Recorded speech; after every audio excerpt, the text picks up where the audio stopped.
On behalf of the Johnny Holmes family, we want to welcome you to this momentous occasion.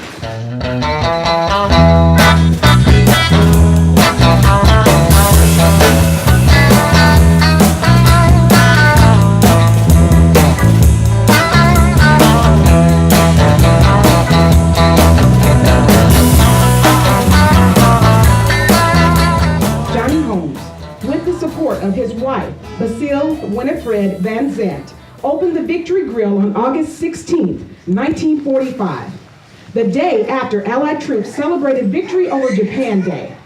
The business was one of several in the area created to cater specifically to African American servicemen on leave or returning from World War II. The Victory Grill, a beloved restaurant and music venue in East Austin, is being recognized on February 20th, 2010, with the dedication of an official Texas state historical marker. I'm Anna Holmes. I am the wife of Raymond Holmes, who is the son of Johnny and Basile Winifred Van Zant Holmes. Ms. Holmes supported her husband in this venue. She was a school teacher by trade. So she was a special ed teacher, but supporting her husband all those years was one of her main goals. After graduating from high school and going to college, coming home, I have to work.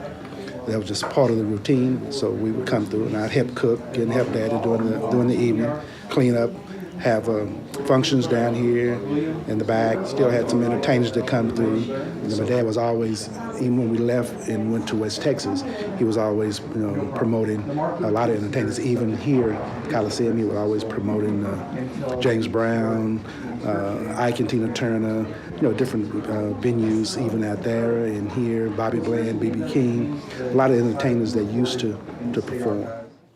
And when I used to work here, I started out, I wasn't old enough to sell beer. So I used to get teased a lot.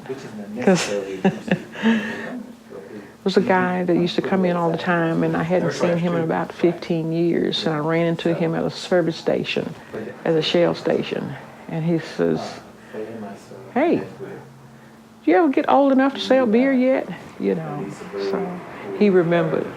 Dad had a cab, 201, and a lot of times the soldiers would come up and they would kind of have fun and miss the last bus. And if they missed that last bus, they were going to be in trouble because they weren't going to be back on that base by the time really, like 6 o'clock the next morning.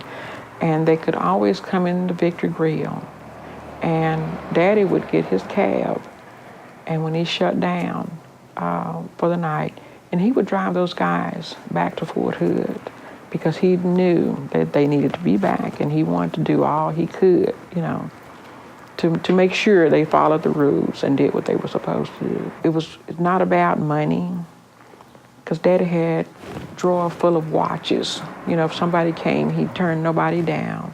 You came in, "Johnny, I'm a little short. Can you hold my watch for me? I just want a couple of pieces of chicken." Dad didn't wear bracelets or watches, no bling, He had his wedding band and that was it.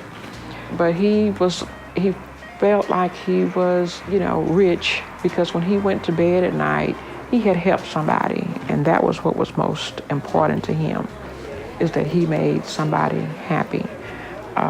When there was something going on in the Kovac room and he was in the kitchen and he's cooking, he's got people up here, waitresses are running back and forth with orders, and he's cooking. And he always would maybe go to the door and he would say, "They having fun, aren't they?" I said, "Yeah, Daddy, they're having fun." He said, "That's good, that's good." And that was the kind of person that he was.